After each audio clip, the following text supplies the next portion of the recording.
Olá! Hoje a gente vai mergulhar em uma das passagens mais diretas, eu diria, do livro do Apocalipse. É a carta à Igreja de Laodiceia. Sabe, é um texto bem antigo, mas que carrega um diagnóstico que, impressionante, parece que foi escrito para os nossos dias, para a nossa condição espiritual. E aí fica aquela pergunta no ar, né? Como é que pode uma carta, escrita há quase 2000 anos, ter uma mensagem tão urgente para a gente hoje? Bem, é exatamente isso que a gente vai explorar. Essa mensagem é um convite para um confronto bem honesto com a nossa própria fé, sabe? Tanto no coletivo, como igreja, quanto no cantinho de cada um. Para a gente entender a urgência dessa mensagem, é bem interessante observar a progressão nas 7 cartas do Apocalipse. Pensa numa escada, onde cada degrau aproxima mais e mais um evento. Em Éfeso, a primeira carta, Cristo está andando no meio das igrejas. Aí, a cada mensagem, a vinda dele fica mais iminente. Em Sardes, o aviso é virei como ladrão. Em Filadélfia, a urgência aumenta, venho sem demora. E aí, a gente chega em Laodiceia, a última mensagem. E aqui, ele não está mais a caminho, ele já chegou. É o ponto final dessa progressão. Então, vamos entrar na primeira parte dessa mensagem, o diagnóstico espiritual.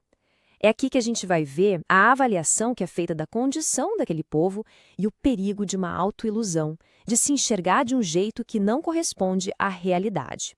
E a mensagem começa com uma afirmação assim muito poderosa. Conheço as tuas obras. Pensa nisso. Não tem como esconder, não tem como enganar. A verdadeira situação do coração já é conhecida, sabe? Sem máscaras.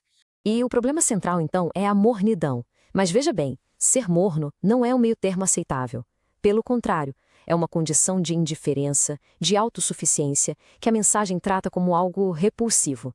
É dito que seria melhor ser frio. E por quê? Porque quem está frio, pelo menos, sente a falta do calor, reconhece que precisa de algo. Já o morno vive numa ilusão, achando que não precisa de nada. E aqui a gente entende a raiz dessa mornidão.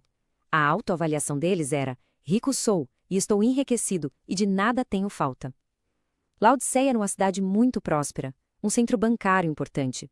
Eles eram famosos por 3 coisas: a riqueza dos bancos, a produção de uma lã preta muito cara e uma escola de medicina que fazia um famoso colírio para os olhos. Essa autossuficiência material acabou contaminando a vida espiritual. Eles se sentiam completos, achavam que já tinham tudo. Agora, olha o contraste. A autoavaliação era de riqueza, mas o diagnóstico divino é um choque de realidade. São 5 adjetivos fortíssimos. Pense na ironia. Eles se achavam ricos, mas eram espiritualmente pobres. Se orgulhavam da lã negra, mas estavam espiritualmente nus. E se gabavam do seu colírio, mas estavam cegos para a própria condição. A descrição real é essa: desgraçado, miserável, pobre, cego e nu. Mas a mensagem não para por aí no diagnóstico. E esse é o ponto central. Depois de apontar a doença com tanta clareza, vem a oferta da cura. E é uma oferta cheia de amor. Então, vamos ver qual é o remédio divino proposto.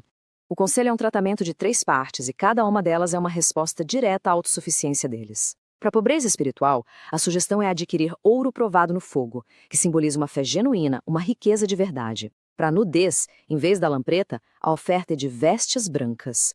E para a cegueira, no lugar do remédio terreno deles, um colírio que dá visão espiritual para enxergar a realidade. E só para a gente entender melhor o que são essas vestes brancas, o próprio Apocalipse explica que elas simbolizam os atos de justiça dos santos.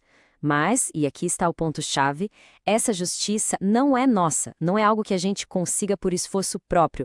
É a justiça perfeita de Cristo, que nos é dada, que nos cobre e esconde a nossa condição de pecado.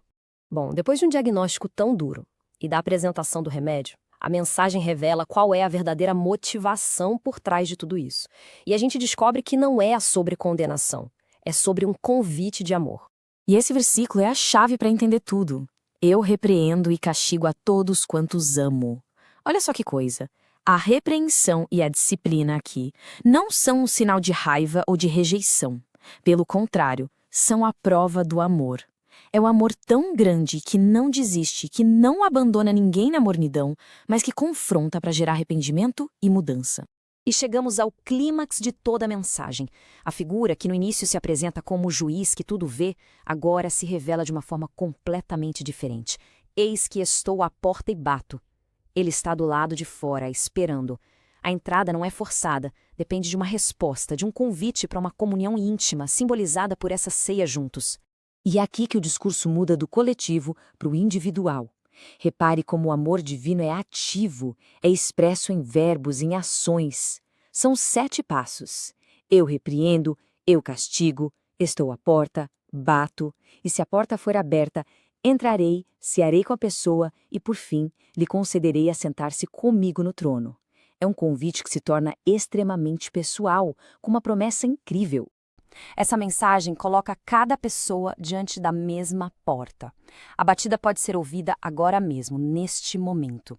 E a decisão de abrir ou não é totalmente individual. Fica então o convite para que cada um reflita sobre essa mensagem.